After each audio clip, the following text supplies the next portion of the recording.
하나님 말씀은 예레미야 애가 1장 20절 21절입니다.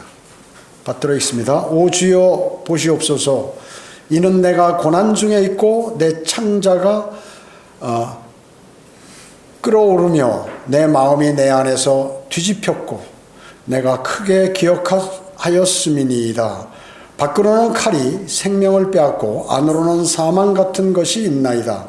내가 탄식하는 것을 그들이 들었으나 나를 위로할 자가 없으며 내가 모든 원수들이 나의 고난을 들었으나 그들은 주께서 그것을 행하셨음을 기뻐하나이다. 주께서 부르셨던 그날을 주께서 오게 하시리니 그날이 나와 같이 되리이다. 이렇게 말씀하셨습니다. 오늘 말씀 제목은 위로할 자가 없는 고난입니다. 위로할 자가 없는 고난입니다. 자, 오늘 이 말씀은 예루살렘의 멸망을 말씀하는 거죠. 왜냐하면 죄를 지었기 때문에 우상을 섬기고 또 그런데 이것은 대환란이 앞으로 일어날 대환란의 모형입니다. 그리고 우리가 영적으로 가능할 때 치열한 영적 전쟁에서 하시는 그러한 말씀인 것입니다.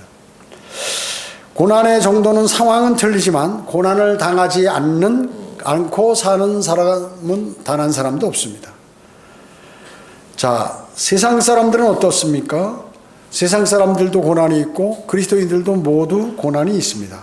그러나 하나님께서는 그리스도인이 고난을 통해서 강건해지고 하나님의 섭리를 깨닫게 해주시고 그리고 종국에는 고난받는 그 사람에게 유익이 되도록 그렇게 하나님께서는 인도하시는 것입니다. 오늘 본문 말씀은 예루살렘이 하나님의 징계로 아주 비참하고 황폐하게 된 것을 예레미야가 듣고 성령에 의해서 슬퍼하며 표현한 그러한 내용이에요. 그렇지만 여기에서 고난받는 그러한 그리스도인의 모습을 영적으로 우리는 볼 수가 있는 것입니다. 창자가 끓어오를 정도의 그 마음의 아픔 대단하죠. 창자가 막 뒤틀리거나 거기서 막 그 고통, 창자가 무슨 상처를 입어가지고 고통당하는 그러한 아픔이죠. 그리고 주변 환경이 아주 악화돼서 정신과 마음은 마치 죽은 사람처럼 되어 있는 상태를 얘기하는 것입니다. 고난이 너무 총체적으로 집중되니 판단하기 어렵죠. 그리고 아무 생각도 없고 아무 일도 할 수 없는 그러한 상태에 서 하는 기도인 것입니다.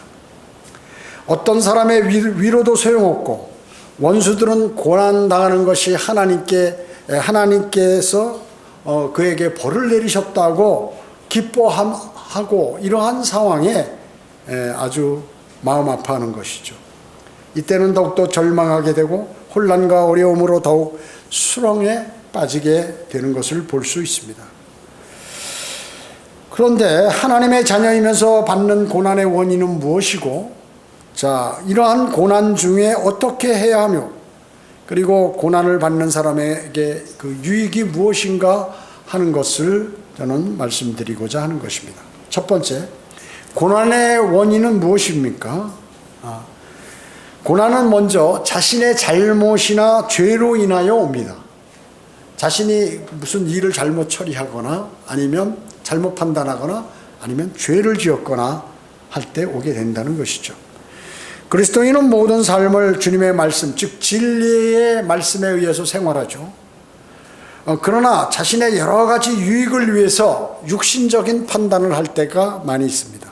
그리고 그런 행동을 할 때 어떠한 일을 대해서 이제 그 육신적인 행동과 또 판단을 할 때가 있다는 것이죠.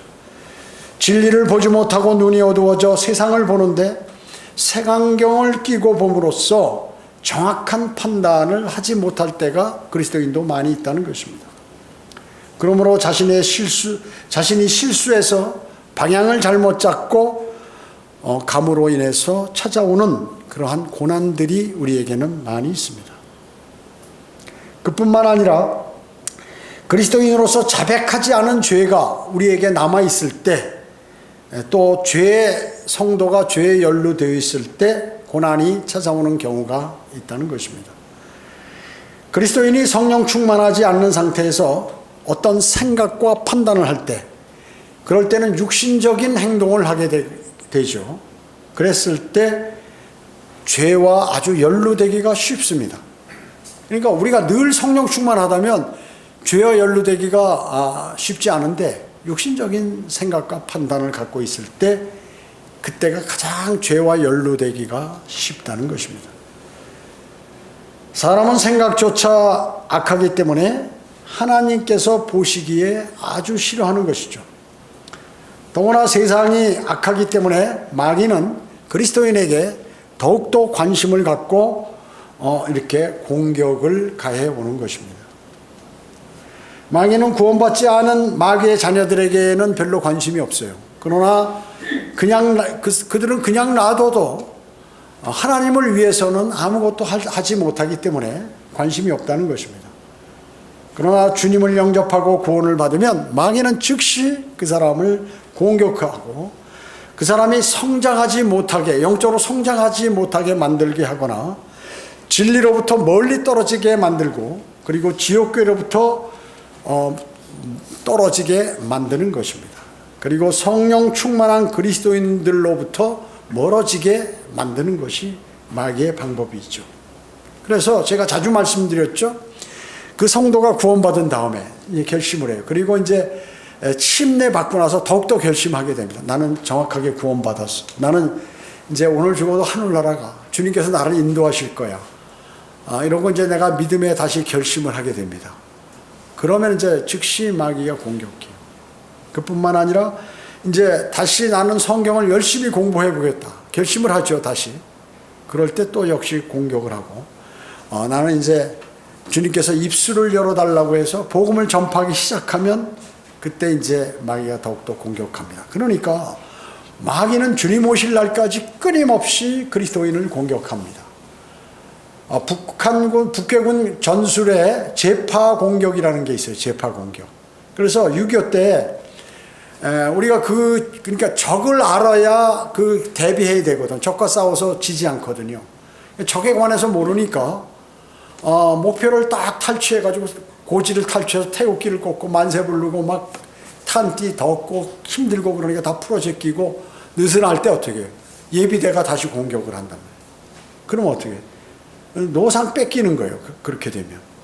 그래서 그것도 잘 방어를 했어요. 그런데 또 올라오는 거예요. 이거 재파 공격이라고 그래요. 파도가 계속 몰려오듯이. 그러니까 마귀도 이와 같이 계속해서 한 번 공격하고 마는 게 아니라 거기서 승리에 도취해 있으면 다시 공격한다. 허점을 노리고 다시 공격합니다. 마귀는 구원받은 것이 중요하지도 않고 마음에 와닿지 않도록 하는 거예요. 내 구원 뭐 별거 아니야 이거. 그리고 마음에 관한 그러한 감사나 열정이 생기지 못하도록 마귀는 만드는 것입니다. 성장하기 전에 고사해버리는 거죠. 이 사람이 성장하면 그리스도의 군사가 되니까 그 전에 이 믿음을 다 잘라버리는 것이죠. 이런 일이 일어날 것이라는 것을 즉시 구원받은 사람에게 여러분은 알려주셔야 돼요. 그리고 옆에 있는 그리스도인을 도와주어야 하는 것이에요. 여러분이 복음을 이제 어떤 사람에게 전달하잖아요. 다 주님을 영접하고 영접 기도까지 했으면 당신이 이제 구원받았기 때문에 하나님의 자녀라, 하나님의 아들들이다. 그렇기 때문에 마귀가 시기를 하고 공격할 수 있다. 그렇기 때문에 오늘 구원받으셨으면 이제 주변에 무슨 일들이 벌어질지도 모르는데 그걸 이상하게 생각하지 마시라. 그리고 나는 구원받았다는 확신을 마음속에 꼭 갖고 있어라. 이 얘기를 꼭 해주셔야 돼. 그거 구원받으면 즉시 그에게 무슨 일이 발생하도록 해서 모든 관심을 거기에 쏟게 만들어서 구원에 관한 기쁨을 잃어버리게 하고 그런 기억들을 잊어버리게 마귀가 만드는 것입니다. 또한 구원받고 아까도 말씀드렸죠. 침례 순종하면 마귀는 즉시 침례 순종할 때 기쁜 마음을 빼앗아가 버립니다. 그리고 주변의 환경을 악하게 만들고 그리고 육신적인 생각과 행동을 하는 방향으로 그 사람을 유도하는 것이죠. 그때는 더욱더 강한 공격을 하여서 아주 상처를 그 사람에게 입히는 거예요. 그래서 성경대로 믿는 사람들이 된 지 얼마 안 됐을 때 그 가운데서 일어나는 어떠한 사람의 그러한 행위라든지 언어라든지 또 악행이라든지 이런 것을 발견하게 되면 그 사람이 이제 그 마음에 상처를 입고 쓰러지도록 마귀는 계속해서 만드는 거예요. 그 일을 생각나도록 해서 쓰러뜨려 버리는 것입니다. 마귀는 그리스도인이 헌신하려고 하면 그 마음을 황폐하게 만들고 믿음에서 떠나도록 하는 사건까지를 만들어 버리는 것입니다. 많은 그리스도인이 그래서 성장하지 못하는 이유가 바로 이것 때문에 그런 것입니다. 마귀는 헌신하려고 하는 마음 속에, 그 사람 마음 속에 적당히 믿는 게 필요하다. 너무 바빠지면 곤란해지니까 마귀의 공격도 심할지 모르니까 참으라고 얘기합니다. 너 그 사람 보았지? 남 보기에는 좀 이상하잖아 라는 그러한 얘기라든지 자기 잘난 척만 한다든지 뭐 온갖 생각을 불어넣어 줘서 그 사람이 헌신하려고 하는 그 마음을 없애버리는 것입니다. 마귀는 헌신하려는 사람의 마음 속에 시기하는 마음과 그리고 미워하는 마음을 넣어주어서 그전에는 성경도 공부하고 뭔가 설교도 자주 듣고 믿음 생활을 하고 또 주님을 증거하고 하는데 어떠한 사람으로 인해서 그냥 그 사람을 실족하도록 그렇게 만들어 버린다는 거죠. 그래서 그리스도인은 다른 그리스도인에 관해서 이렇게 신경을 별로 쓰면 안 돼요. 그거에 관해서.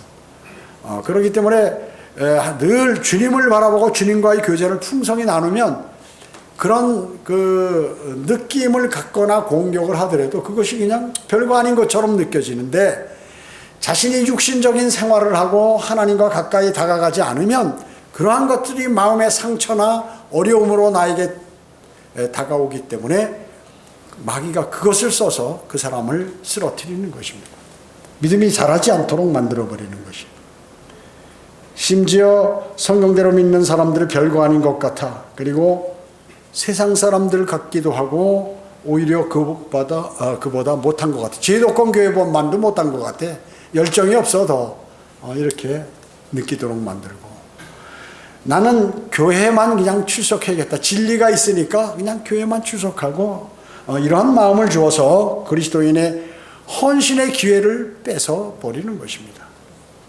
주님을 위해서는 아무 일도 하지 못해서 그 사람이 그리스도의 심판석에서 멸류관을 받지 못하도록 그렇게 만들어 버리는 것이 마귀가 하는 행동인 것입니다. 마귀는 어떤 그리스도인이 주님의 사역에 동참하여 많은 사람을 주님 앞으로 인도할 사람 같으면 즉시 강한 공격 그리고 지속적으로 함으로써 그를 꼼짝 못하게 만들기도 하고 때로는 믿음으로에서 떠나도록 만들어 버리는 것입니다. 그 공격은 여러 방면에서 공격하기 때문에 사람의 육신적인 생각으로는 예측하지 못하는 경우가 너무나 많다는 것이에요. 그래서 그 사람이 도저히 빠져나올 수 없을 정도로 만들어서 그 사람을 쓰러뜨리는 것이에요. 즉시 강한 공격을 계속적으로 꼼짝 못하도록 그렇게 해버리는 것입니다. 그 공격은 여러 방면으로 공격하죠. 예측을 불허합니다. 상상을 초월합니다. 뿐만 아니라 진리를 이제 더 알려고 이렇게 다가서잖아요. 그러면 또 마귀는 공격합니다. 여러분 어때요? 연초에 전부 누구나 결심하죠. 믿음의 결심도 합니다. 그리스도인은 성경을 이제부터는 하루에 몇 장씩 읽고 기도를 내가 몇 분씩 하고 하는 결심. 정기적으로 그래서 쭉 성경 공부 시간에도 참여하고 뭔가 오후 예배도 참여하고 뭔가 하려고 하면 이제 지식 계속해서 공격을 가해 오는 것이죠. 자, 그럼 이러한 결심을 하거나 결심한 것을 행동에 옮기려고 하면 마귀는 아주 거센 공격을 그에게 해서 그것을 부셔버리는 것입니다. 여러분 어때? 진리가 그 가정에 들어가게 되면 물론 부부가 다 같은 믿음을 갖고 있으면 좀 덜하죠. 그러나 한 사람만이 성경적인 믿음을 갖고 있고 한 사람만이 구원을 받았으면 이제 가정에 들어가면 식구들 간에 갈등이 생깁니다. 부모와 자녀 간에도 마찬가지고 이렇게 갈등이 생기게 됩니다. 진리가 한 지역에 들어가면 그 지역, 청주면 청주 어디 지역에 들어가면 이제 많은 도전이 있게 됩니다. 그렇잖아요. 여러분이 거리 설교 가면 어때요? 바로 경찰이 출동해서 뭐 마귀가 그 사람을 처음에 하지 못하도록 만들고, 지나가는 사람이 아주 욕하고 하는 비참한 아주 처절할 정도로 욕하는 그러한 현상들이 보여서 다시는 복음을 전하지 못하도록 만든 것과 마찬가지입니다. 여러분, 주님께서는 사람들을 부르시고 쓰시려고 하면 그 사람의 가지를 쳐버려요. 쓸데없는 거 있잖아요. 이런 걸 쳐버린다고, 하나씩 가지치기. 주님의 가지치기가 시작하는데 명예라든지 돈이라든지 무슨 뭐 기타 여러 가지 이런 것들에 관해서 거기에 관심이 많으면 그걸 하나씩 잘라버려요. 그러니까 그것에 처음부터 관심이, 물론 우리가 인생을 살기 위해서 그러한 것들이 필요하지만 주님을 가장 우선적으로 하고 하늘의 소망을 두고 적극적으로 가면 이런 것들을 그냥 이런 것들이 없는데, 그러지 않은 삶에서 있으면 주님께서 그 사람을 사랑하시고 구원하셨기 때문에 가지를 하나씩 잘라버리기 시작하신다 하는 것입니다. 요한복음 15장 2절, 내 안에서 열매 맺지 못하는 가지마다 그분께서 제거해 버리시고 열매 맺는 가지마다 정결케 하시어 더 많은 열매를 맺게 하시느니라. 이렇게 말씀하죠. 여러분, 과일나무가 아주 그냥 입이 무성하잖아요. 그러면 열매 맺기가 영양분이 전부 입으로 돌아가 버리잖아요. 들어가잖아요. 그러니까 어느 정도 불필요한 가지는 잘라버린다고, 농부가요. 그래서 그 잘라버리는 목적이 뭐예요? 열매를 아주 크고 건강하게 맺게 하기 위해서 쓸데없는 가지들을 쳐버리는 것과 마찬가지로 주님께서 여러분의 영적인 모든 것을 강건하고 그리고 모두가 멸류관을 받을 수 있는 그 길로 인도하시기 위하여 불필요한 것을 잘라버리신다는 것입니다. 그 자를 때 어떻습니까? 고통이 있겠죠? 고통이 있습니다. 그러나 나중에 많은 열매들을 맺게 돼서 훌륭한 농사를 짓게 되는 것입니다. 이러한 다듬어서 열매를 맺기 위한 하나님의 가지치기를 당하는 사람은 복이 있는 사람입니다. 복이 있는 사람입니다.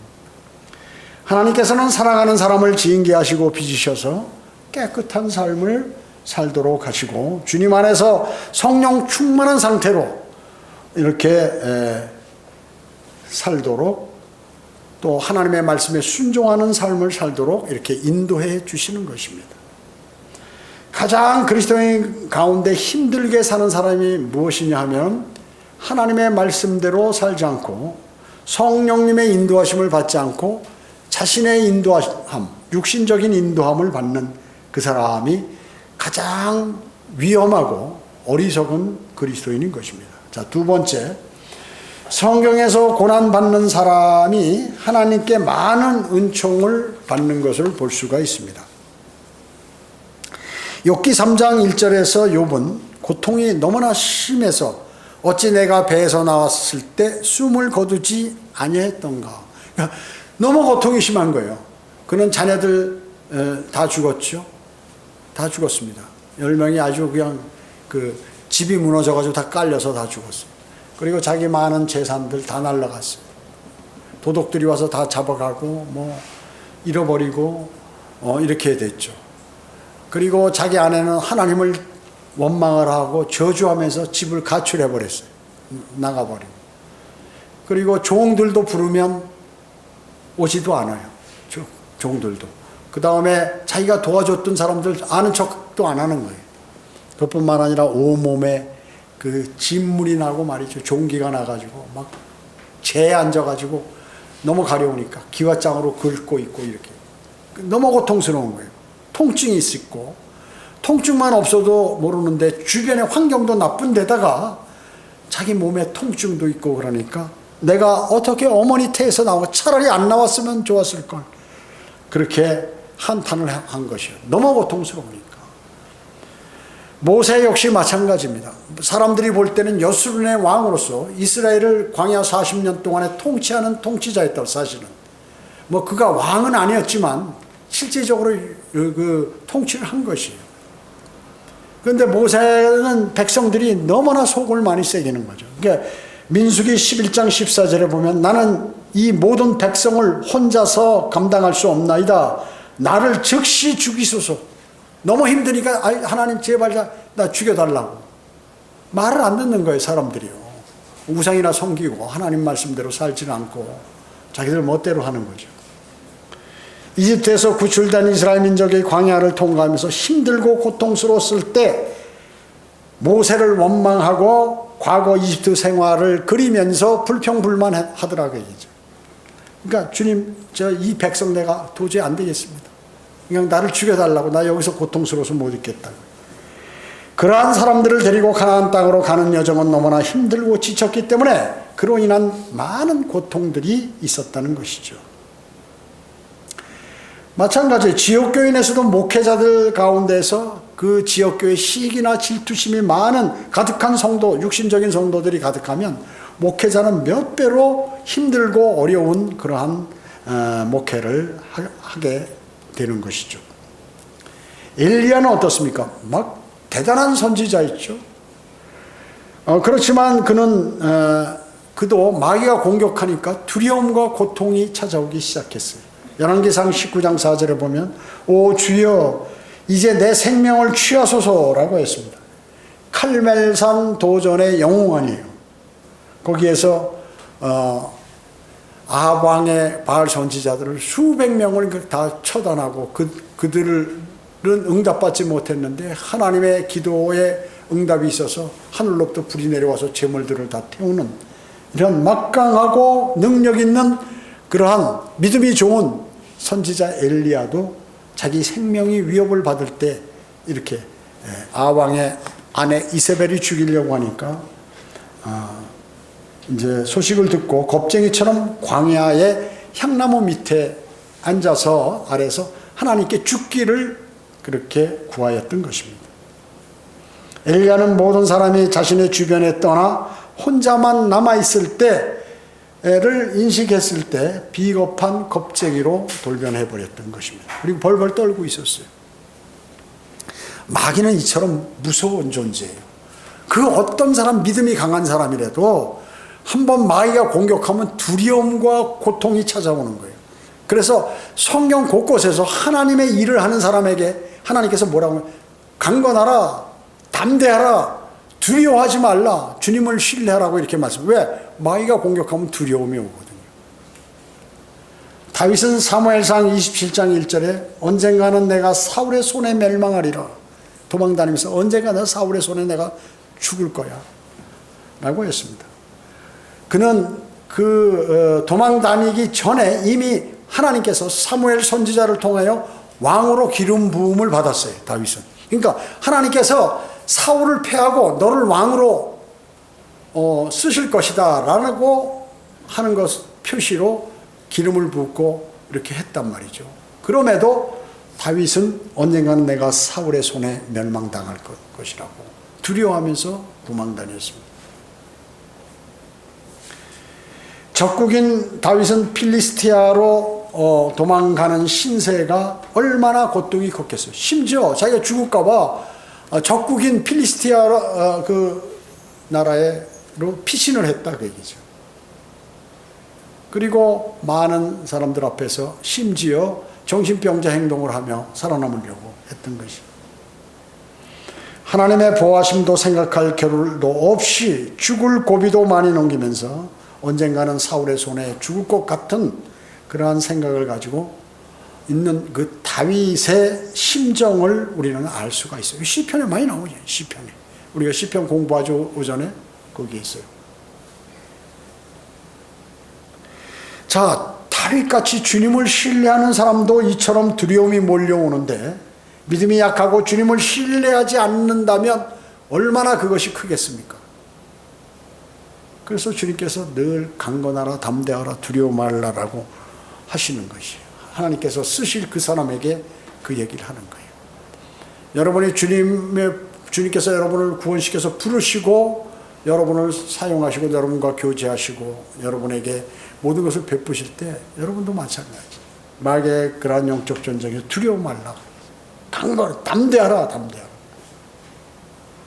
요나는 요나서 4장 8절에서 사는 것보다 죽는 것이 내게 더 낫나이다. 아니, 너무 선지자들은 너상 그 입에서 죽겠다는 소리만 나오는 거예요. 나는 좁은 민족적 편견 속에서 니느웨의 백성들이 민족적 회개와 구원에 대해서 마음이 그 완고하기 때문에 차라리 그들이 구원받는 내가 죽어버리는 게 낫겠다고 막 이렇게 얘기하는 것이, 불평불만하는 것이. 여러분, 하나님께서는 말이죠, 큰 그 모든 인간을 큰 폭으로 보시는 거지. 한 사람이 주님께 신실히 하는 선지자 한 사람을 위해서 이렇게 하는 것이 아니에요. 그 하나님께서 말씀하시면 그냥 우리는 무조건 순종하면 되는 것이요, 여러분. 그 하나님께서는 다 뜻이 있으시고 그런 것이에요. 그런데 자기 입장에서 판단해가지고 하나님의 말씀을 거역해서 도망가다가 고래 뱃속에 들어가가지고 죽기까지 하고 지옥에 가서 살려달라고 하나님께 기도. 그래가지고 다시 끌어내서 고래가 토해내가지고 니느웨로 다시 가라 해서 복음을 전해서 니느웨가 다 구원을 받았던 그 많은 백성들과 짐승들이 멸망당하지 않았던 것입니다. 그런 박넝쿨이 그리고 이제 복음을 전하고 와서 정말 저놈들이 어떻게 되나 하고 하나님께서 저 니느웨를 멸망시키는가 구원시킬, 높은 산에 올라가서 하는데 날씨가 너무 덥고 머리카락이 적으니까 막 햇볕이 쬐니까 더워서 불평불만하니까 하나님께서 박을 타서 넝쿨을 확 만들어가지고 금방 자라게 만들어서, 그래가지고 이제 아이고 시원하고 좋다 하니까 벌레를 보내가지고 다 갉아먹게 하니까 차라리 나 죽여달라고 말이죠. 이렇게 하는 거예요. 시편 102편 7절로 11절에 보면 에서도 고난받는 이의 상태를 잘 말씀하고 있습니다. 내가 깨어있으나 지붕 위에 홀로 있는 참새 같나이다. 내 원수들은 온종일 나를 비방하며 나를 대적하여 미쳐있는 자들이 나를 대적하기로 맹세하였나이다. 내가 죄를 빵처럼 먹었으며 죄를 빵처럼 먹었. 내 음료도 눈물로 섞였으니 이는 주의 분개와 진노 때문이라. 주께서 나를 들어 던지셨나이다. 내 날들은 기울어지는 그림자 같으니 내가 풀같이 말랐나이다. 그러니까 이 다윗은 말이죠, 지금 하나님께서 자신을 밀어붙이는 걸 아는 거예요. 아, 하나님께서 나를 지금 나에게 고난을 막 줘가지고 밀어붙이. 주님께서 나를 그렇게 하셨으니까 제가 죄를 빵처럼 먹고 음료수 먹으면 눈물이 거기에 풍덩풍덩 빠져가지고 막 그런 음료수를 지금 물을 먹고 있고 그렇다 그 얘기죠. 그거 적들이 분노하는 것은 주님께서 그들에게 분노하도록 하셔서 지금 내가 이 고통을 당하고 있습니다. 제가 이제 곧 죽을 것 같습니다. 풀이 말라버리는 것 같이 다 말라버렸습니다. 나는 지금. 여러 부류의 고난 가운데도 하나님께서는 힘을 주시고 신실한 삶을 높이 들어 사용하시고 그분은 영광 받으셨습니다. 다윗이 어떻게 됐어요? 나중에 영광 받았죠. 가장 훌륭한 왕이 되었어요. 왕이 되었어요. 그래서 하나님의 백성을 통치하는 통치자로 사용하셨고, 그뿐만 아니라 천년왕국에서도 또 영원히 이스라엘을 통치하는 통치자로 삼으셨어요. 그래서 재림 때 주님께서 재림하시면 천년왕국을 통치하시는데 다윗은 어때요? 이스라엘을 통치합니다. 이스라엘을. 새 땅에서는 어떻게 해요? 역시 마찬가지죠.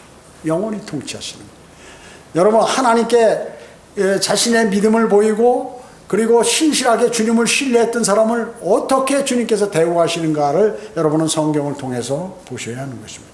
세 번째, 고난 중에 있을 때 나는 어떤 태도를 취해야 하는가? 우리가 고난 가운데 있다면 과연 어떻게 할 것인가? 첫째, 남을 원망하거나 절망하지 말아야 합니다. 많은 고난받는 사람들이 전부 핑계를 대죠. 남 때문에 내가 이렇게 됐다라고 이렇게 얘기하는 것이에요. 세상 사람들은 절망하여 일어나지 못하는 경우가 많죠. 남을 원망합니다. 그러나 그리스도인은 하나님을 의지할 수 있는 것이죠. 절대 권력자요 능력자이신 그분이 나의 아버지시기 때문에 그렇습니다. 나의 아버지시기 때문에 여러분 그분을 신뢰해야 합니다. 우리는 주 예수 그리스도의 고난을 기억해야겠죠. 그분의 고난에 여러분은 동참하셔야 됩니다. 여러분, 고난 받으셨어요? 예수 그리스도만큼 고난 받으셨나요? 그 십자가에 달려서 바로 숨이 끊어지는 것 아니고 말이죠. 예. 십자가에 달려서 그 많은 시간 동안 막 피가 흐르고 고통당하고 고통이 막 그 내 심장이나 온 신경들을 막 짓누르고 어마어마한 고통 당하셨어요. 머리에 가시관 씌었는데 막 가시가 파고 들어가가지고 피가 흐르고 창으로 허리 찔리고 어마어마하죠. 채찍으로 그 전에 벌써 이미 맞아가지고 몸이 너덜너덜하고 말이죠. 히브리서 2장 18절에 그가 이 일에 친히 시험을 받은 고난을 당하셨으므로 시험받는 자들을 능히 도와줄 수 있느니라. 자, 주님은 도와주실 수 있는 능력이 있으십니다. 왜? 그분은 당해보셨기 때문에 안다는 거예요. 인간의 고통이 어떤 것인지를 알아요. 정말 가장 처절한 고난을 받아보신 분이기 때문에 처절한 고난을 당하는 그리스도인을 기억하고 계시다. 여러분, 그때 가장 주님하고 교제를 많이 해야 할 때예요. 그때 안 하면 여러분 이제 다시는 주님하고 교제할 그러한 시간이 없어요. 넉넉하고 편하고 할 때는 더 안 하겠죠.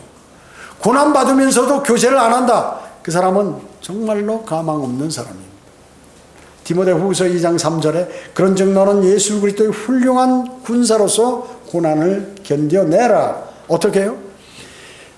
이 디모데에게 사도 바울이 자기 아들 같은 그 디모데가 사역을 하는데 너 앞으로 주님의 사역을 하니까 어마어마한 고난이 찾아올 거다.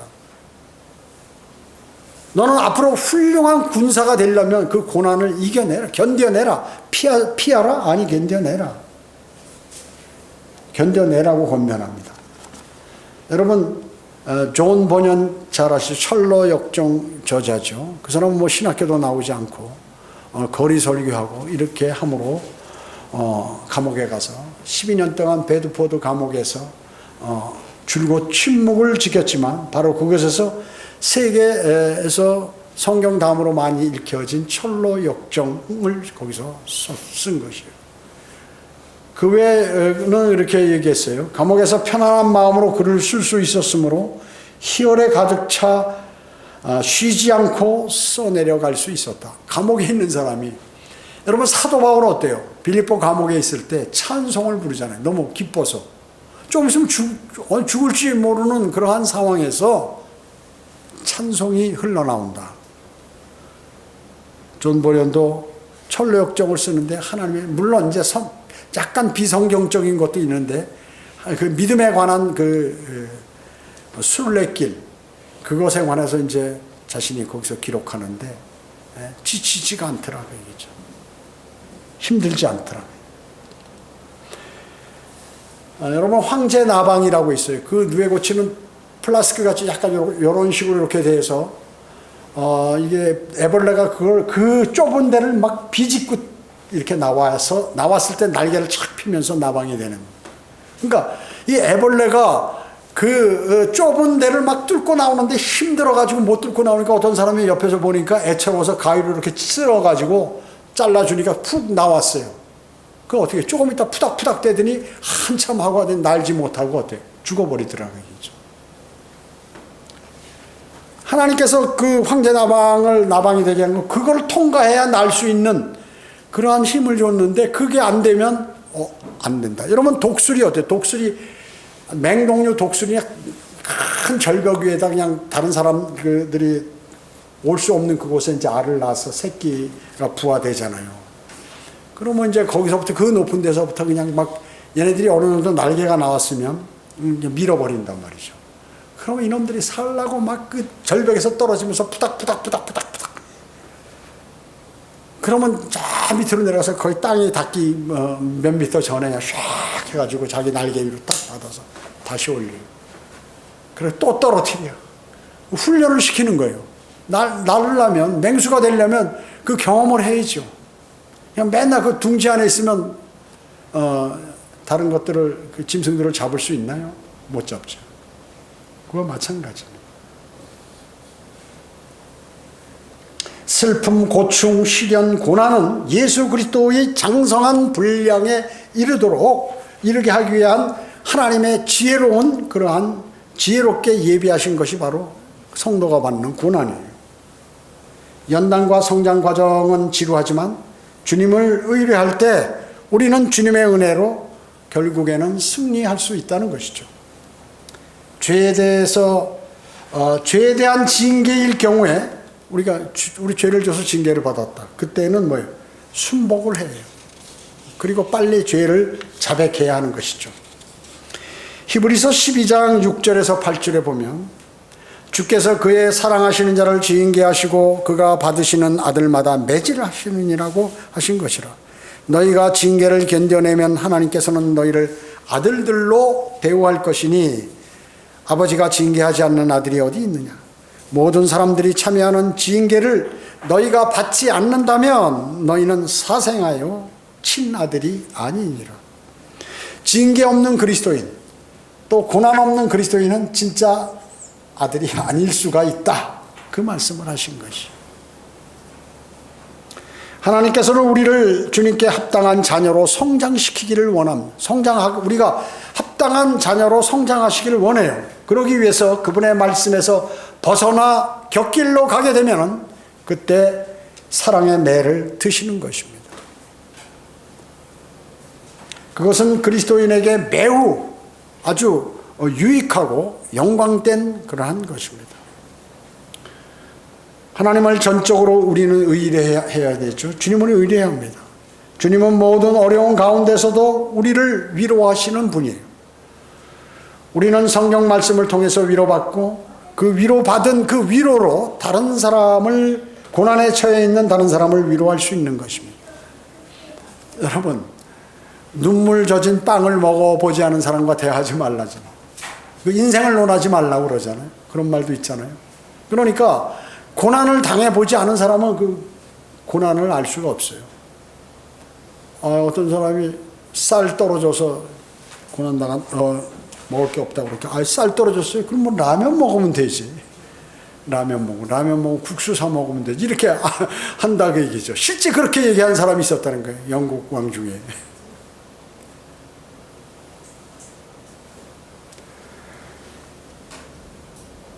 하나님은 모든 어려운 가운데서 우리를 위로하는 분이요, 우리는 성경 말씀을 통해서 위로받고 그리고 그 받은 위로로 자신이 능히 그것을 견디고 나갈 수 있죠.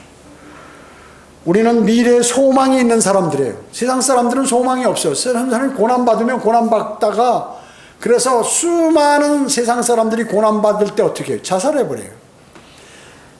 수많은 인기 스타들이 말이죠, 그 인기가 떨어지면 어떻게 해요? 자살해버려요.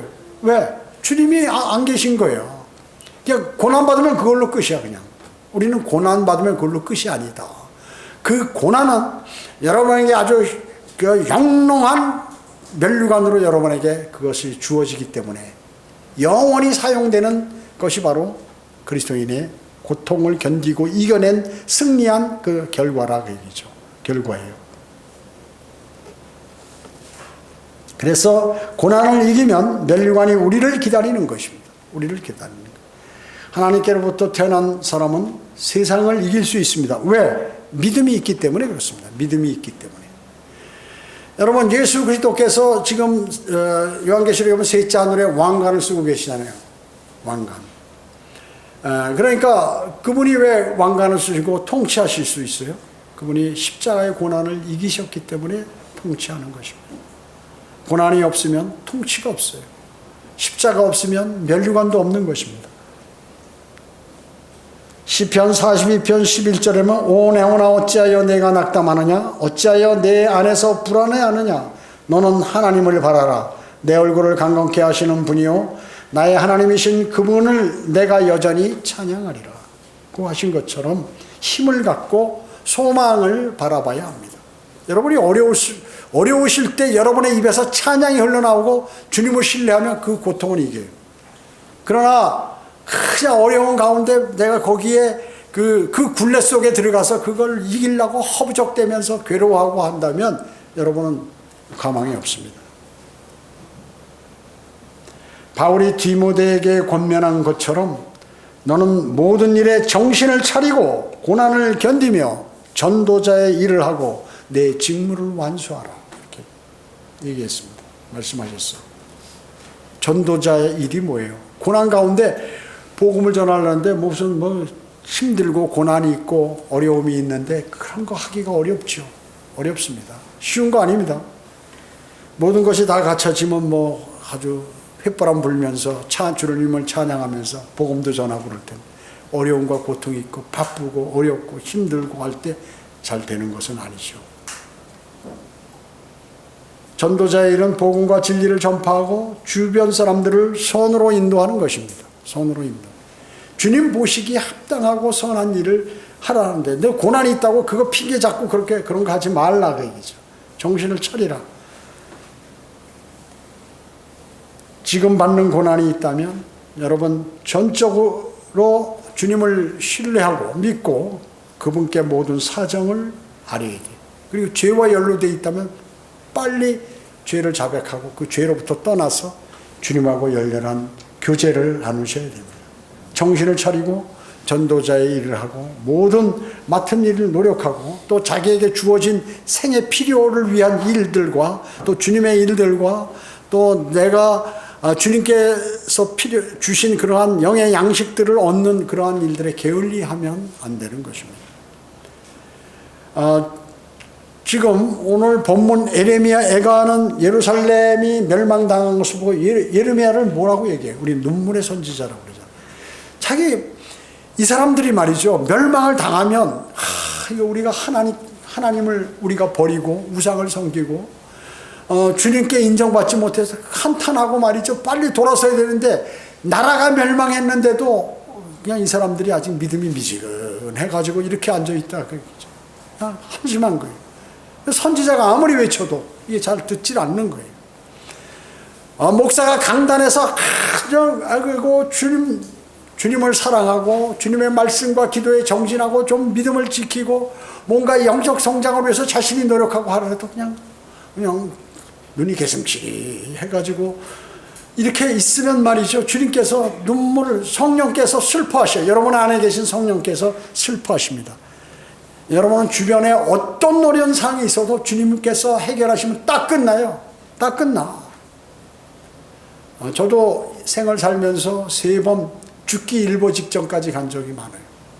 그리고 완전히 절망 속에 그때마다 주님을 불렀어요. 주님을 찾았어요. 그 주님이 구해 주셨어요. 사실 주님이 구해. 그런 확신이 있어요. 확신이. 주님은 하나님의 말씀 그대로 하시는 거예요. 더도 덜도 아니에요. 그대로 하신다. 그대로. 주님의 믿음이 좋은 사람이 뭐예요? 주님의 말씀을 믿는 사람이에요. 주님께서 오신다. 오신다. 아니야. 그건 영적인 거야. 주님께서 고난 가운데 너를 끌어내신다면 아니야. 주님이 그냥 위로하라고 한마디 하신 것이지. 아니요. 끌어내신다. 생의 모든 필요를 제공하신다. 제공하신다. 이렇게 믿어야지. 단순하게 믿어요. 그래서 공부 많이 하는 사람이 사실은 더 어렵다는 거야. 주님의 말씀을 신뢰하는 게. 왜? 세상 지식을 많이 머릿속에 넣고 마음속에 담았기 때문에 이걸 퍼내기가 어려워요. 그러나 여러분은 어때요? 정말 박사학위 한 5개 안 받은 게 다행이지. 그거 받았으면 절대 바른 믿음을 가질 수 없어요. 가질 수 없어요. 왜냐? 그것을 더 중요하게 생각하기 때문에. 더 중요하게 생각해요. 여러분 오늘 하나님 말씀을 통하여 어떤 상황이 있더라도 주님과 교제해서 해결하세요. 주님은 반드시 해결할 수 있는 분이에요. 반드시 해결하실 수 있는 분. 믿고 다윗처럼 내가 이러한 고난에 있을 때 주님께서 지금 눈을 돌리셨기 때문에 내가 이거 안 되는 것이지 주님께서 다시 저를 도우시면 저는 됩니다. 이 믿음이 있었어요. 그대로 됐잖아요. 그대로 됐어요. 그걸 꼭 마음에 새기시고 주님께 영광 돌리는 삶을 사시기를 주님은 원하시는 것입니다. 기도하겠습니다. 전지전능하시고 자비로우신 아버지 하나님, 우리 그리스도인들도 이 세상을 살면서 많은 어려움들이 있습니다. 건강의 문제를, 또 영적인 문제, 그리고 진리에 관한 문제, 또 우리의 여러 세상에 살면서 사랑과 관계 속의 그런 문제, 또 우리 안에 있는 자신의 고집 때문에 당하는 고통, 그리고 육신의 공격으로 인하여 또 마귀의 공격으로 인하여 세상의 유혹으로 인하여 수많은 공격들이 그리스도인을 죽이고 또 그리스도인의 믿음을 약화시키고 또 그리스도인이 멸류관을 받지 못하도록 하는 상황이 이 땅에서 자행되고 있습니다. 이러한 모든 문제들은 주님께서 오시면 다 해결이 될 터인데 저희는 주님 오실 날까지 이것을 잘 이기고 주님의 도우심으로 승리할 수 있도록 주님 저희를 이끌어 주시기 원합니다. 은혜 감사드리오며 다시 오셔서 저희를 데려가실 주 예수 그리스도의 이름으로 기도드립니다. 아멘.